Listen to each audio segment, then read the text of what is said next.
Okay, it's off. It's not letting me push the brake all the way down. And I'm going to try to put my foot on the brake and hit the start button. And it didn't even move to on. And the battery, oil light, and the check engine light is on. I just heard a click.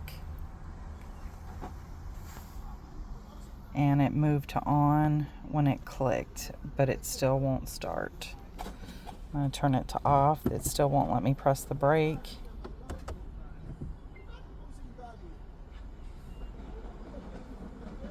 Press it again. I heard a click.